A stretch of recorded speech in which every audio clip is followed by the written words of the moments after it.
Regardons justement ce qui nous attend dans ce remaniement ministériel. On rejoint Yasmine Abdel-Fadel, que vous connaissez bien, chroniqueuse, analyste politique au Journal de Montréal et à La Joute. Salut Yasmine. Bonjour Jean-François. Je pense que déjà, on a tellement d'éléments, là, il ne reste pas beaucoup d'inconnus sur ce remaniement ministériel, qu'on peut déjà dresser un portrait des gagnants et des perdants de ce remaniement-là.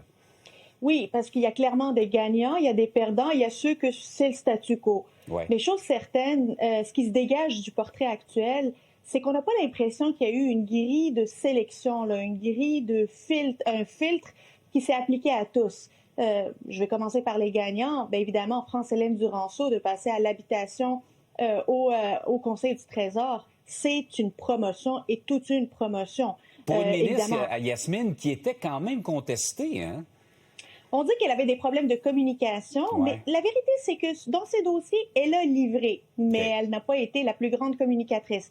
Donc, si on prend le critère de la communication et de l'efficacité, ben, peut-être qu'elle a été efficace. Madame Duranceau, elle a eu une promotion, mais un autre qui a été efficace, c'est Bernard Drainville à l'Éducation. Là, ça fait longtemps qu'un ministre de l'Éducation n'a pas été aussi impliqué, qui n'a pas eu autant d'impact. La rentrée scolaire en témoigne, qui s'est faite relativement bien.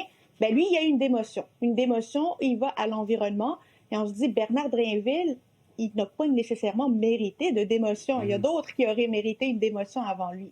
Parmi les autres gagnants, ben évidemment, Yann Lafrenière, qui non seulement garde son poste de ministre responsable des relations avec les Premières Nations, les Autochtones, mais rajoute à cette responsabilité-là la sécurité publique, qui est définitivement une promotion. C'est un gros ministère. C'est un gros contrat, ça, d'ailleurs. Déjà, les affaires autochtones, où il a développé tout un réseau de contacts. Il n'a pas fait parler de lui pour les mauvaises raisons, donc il a fait un bon travail. On lui donne donc de l'avancement en lui confiant un ministère important.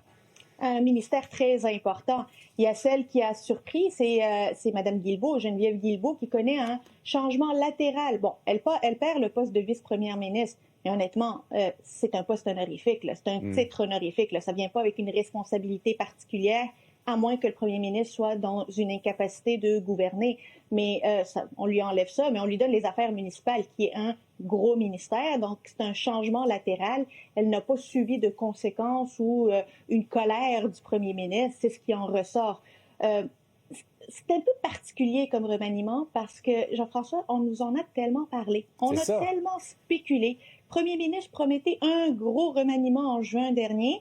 Puis finalement, Éric Girard reste là où il est. Ben oui. Christian Dubé reste là où il est. Christine Fréchette reste là où elle est. On dit que Lionel Carman reste là où il est. Ben, ils sont où ces gros changements dans les postes les plus névralgiques là, pour aller toucher la population? Ça commence à ressembler à une montagne qui accouche d'une souris. Exactement ce que j'allais dire. Je le soulignais un peu plus tôt dans l'émission ce matin. On nous a tellement mis ça gros. Oui, il y a eu des changements, mais est-ce qu'on peut parler de changements presque cosmétiques? Parce que sur le fond, les gros ministres restent en place et les principaux lieutenants là, dans le cabinet de M. Legault restent là aussi. Là. La grande majorité des lieutenants, des poids lourds du gouvernement restent en place. Le seul qui bouge vraiment, c'est Bernard Drainville et qui connaît une démotion, alors que c'est lui qui ne mérite pas de démotion. C'est ça. C'est assez particulier comme remaniement. Là, j'ai l'impression que c'est une période de gestation qui a été très douloureuse et un accouchement qui est tout aussi dans la douleur. Oui, exact. Ce qui m'amène à te parler de la façon de gérer ce remaniement. Est-ce que ça va provoquer, non seulement au sein de la population, mais également au sein de son Conseil des ministres et de sa députation? Là, je pense tout de suite à François Bonnardel. Il y a des gens qui ne le prennent pas, qu'on ait mis dehors M. Bonnardel alors qu'on garde Geneviève Guilbeault. Comment M.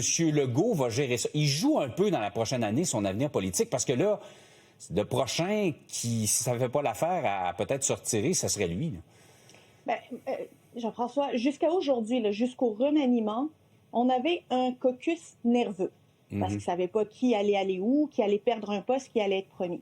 À partir d'aujourd'hui, il va y avoir quelques heureux, certainement, beaucoup de déçus.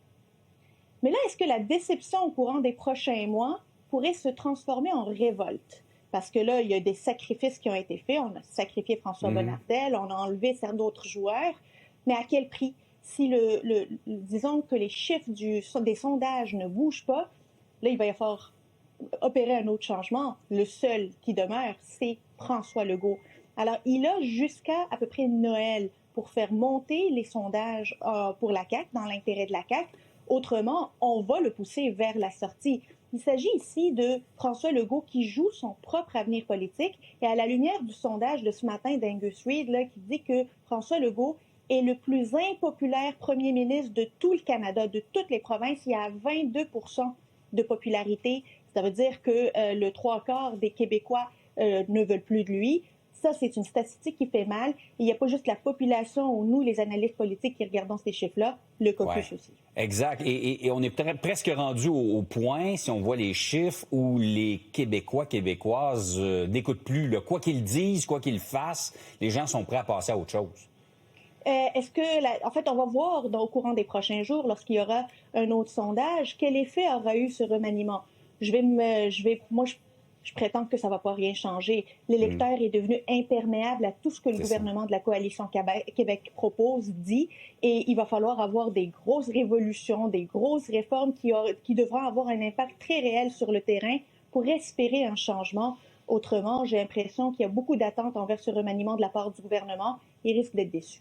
Donc, remaniement cet après-midi et ouverture de la session dans 2 semaines. Ça promet. Yasmine, merci d'avoir analysé ça avec nous. Ça fait plaisir. Bonne journée.